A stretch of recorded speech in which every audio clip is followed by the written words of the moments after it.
नमस्कार, मैं नियाज खान और आप देख रहे हैं NMF news. Rahul Gandhi BJP को हर मुद्दे पर हमेशा घेरने की कोशिश करते रहते हैं। बेरोजगारी, महंगाई, कानून व्यवस्था और आजकल हिंदुत्व के मुद्दे पर राहुल गांधी बीजेपी और आरएसएस पर हमलावर हैं। नाथूराम गोडसे और महात्मा गांधी की विचारधारा को परिभाषित कर हिंदू और हिंदुत्व को समझा रहे हैं। वहीं दूसरी तरफ बीजेपी भी राहुल गांधी को किसी भी मोर्चे पर विरोध करने का मौका नहीं छोड़ती। दरअसल अभी हाल ही में पीएम नरेंद्र मोदी ने संसद में देश के पहले प्रधानमंत्री पंडित जवाहरलाल नेहरू को कोट करते हुए भारत को एक राष्ट्र होने की बात कही थी। लेकिन पीएम मोदी के बयान के बाद विवाद बढ़ गया और कांग्रेस पार्टी पीएम मोदी पर हमला करने लगी। इसी कड़ी में राहुल गांधी ने भी ट्वीट कर सरकार को घेरने की कोशिश की, लेकिन सरकार को घेरने के चक्कर में वह खुद असम के मुख्यमंत्री हिमंत बिस्वा शर्मा के निशाने पर आ गए। दरअसल राहुल गांधी ने अपने ट्वीट में लिखा, हमारे संघ में ताकत है, हमारी संस्कृतियों का संघ, हमारी विविधता का संघ, हमारी भाषा का संघ, हमारे लोगों का संघ, राज्यों का हमारा संघ, कश्मीर से केरल तक, गुजरात से पश्चिम बंगाल तक, भारत अपने सभी रंगों में सुंदर है, भारत की आत्मा का अपमान मत करो। राहुल गांधी के इसी ट्वीट के एक लाइन गुजरात से बंगाल तक को कोट करते हुए असम के मुख्यमंत्री हिमंत बिस्वा शर्मा ने राहुल गांधी पर हमला बोला है और राहुल गांधी को जवाब देते हुए तंजिया अंदाज में लिखा, भारत सिर्फ एक संघ से बहुत आगे है, हम एक गौरवान्वित राष्ट्र हैं, भारत को आपके टुकड़े टुकड़े दर्शन का बंधक नहीं बनाया जा सकता। आपको राष्ट्र, राष्ट्रीयता और राष्ट्रवाद से क्या समस्या है। इसके साथ ही साथ उन्होंने ये भी बताया कि बंगाल के आगे नॉर्थ ईस्ट भी हमारा भारत का ही हिस्सा है। तो इस तरह से हिमंत बिस्वा ने राहुल गांधी को जवाब देते हुए हमला बोला है। इस खबर पर आप क्या अपनी राय रखते हैं, कमेंट करके जरूर बताएं।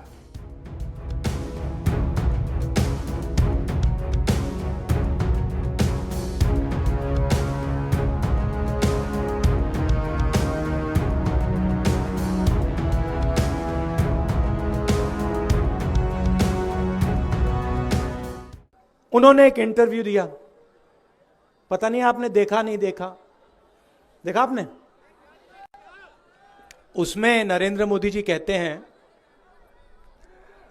राहुल सुनता नहीं है,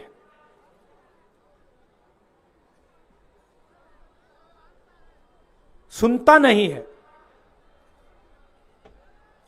उस लाइन का मतलब आप समझे? मैं बताता हूं। उस लाइन का मतलब यह है कि राहुल पर ईडी और सीबीआई का दबाव नहीं चलता।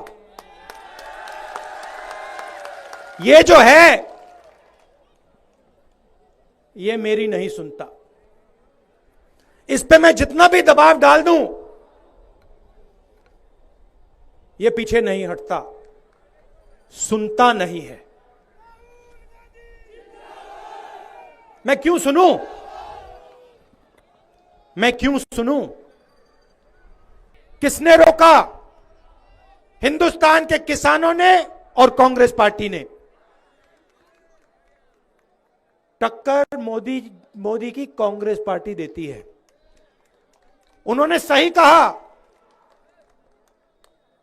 राहुल गांधी नरेंद्र मोदी की नहीं सुनता।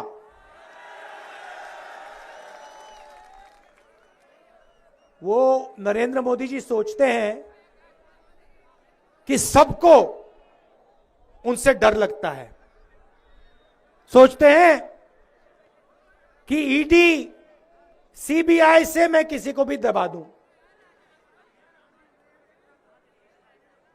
मुझे नरेंद्र मोदी से डर नहीं लगता, उल्टा मुझे हंसी आती है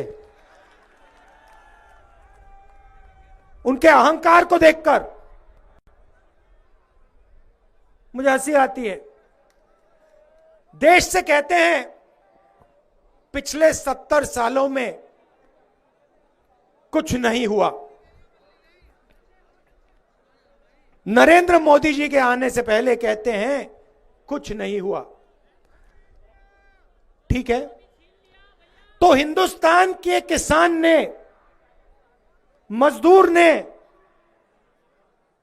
इंडस्ट्रियलिस्ट ने, छोटे व्यापारियों ने 70 साल में कुछ नहीं किया।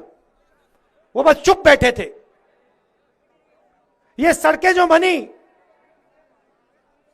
ये जादू से बन गई। ये फैक्ट्रियां जो बनी ये जादू से बन गई। ये जो रेलवे ट्रेन चलती है ये 70 साल नहीं चली है, नरेंद्र मोदी के आने के बाद चली है। नोटबंदी करके, गलत जीएसटी लागू करके हिंदुस्तान के जो छोटे व्यापारी हैं, मिडिल साइज बिजनेस वाले हैं, किसान हैं, मजदूर हैं, उन सबको बर्बाद कर दिया। आपको लाइन में खड़ा किया। नोटबंदी के समय आप खड़े थे लाइन में। आपको उस लाइन में कोई अरबपति दिखा? एक खड़ा था। अच्छा भाइयों बहनों बताओ, काला धन गायब हो गया? खत्म हो गया काला धन? उसके बाद गलत जीएसटी व्हाइट हो गया, व्हाइट हो गया और बीजेपी को मिल गया। तो उसके बाद गलत जीएसटी, और आज हालत क्या है? सिर्फ उत्तराखंड नहीं, पूरे हिंदुस्तान में जहां भी आप देखो बेरोजगारी ही बेरोजगारी आपको दिखाई देगी।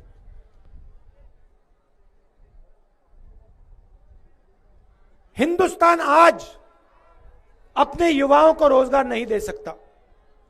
भाइयों और बहनों, देश को रोजगार कौन देता है? अरबपति नहीं देते हैं, किसान देता है, छोटा व्यापारी देता है, छोटा दुकानदार देता है, छोटा बिजनेस वाला देता है। इन सबको नरेंद्र मोदी ने खत्म कर दिया। नतीजा यह है कि आज उत्तराखंड का युवा कहीं भी देख ले, किसी भी प्रदेश में चला जाए, उसे हिंदुस्तान में रोजगार नहीं मिल सकता। कोरोना आया, कोरोना आया, बाकी देशों में नेताओं ने कहा बहुत भयंकर बीमारी है, ध्यान से रहना। नरेंद्र मोदी जी कहते हैं भाई और बहनों थाली बजाओ, थाली बजाओ। और जब थाली नहीं बजी तो कहते हैं मोबाइल फोन की लाइट जलाओ।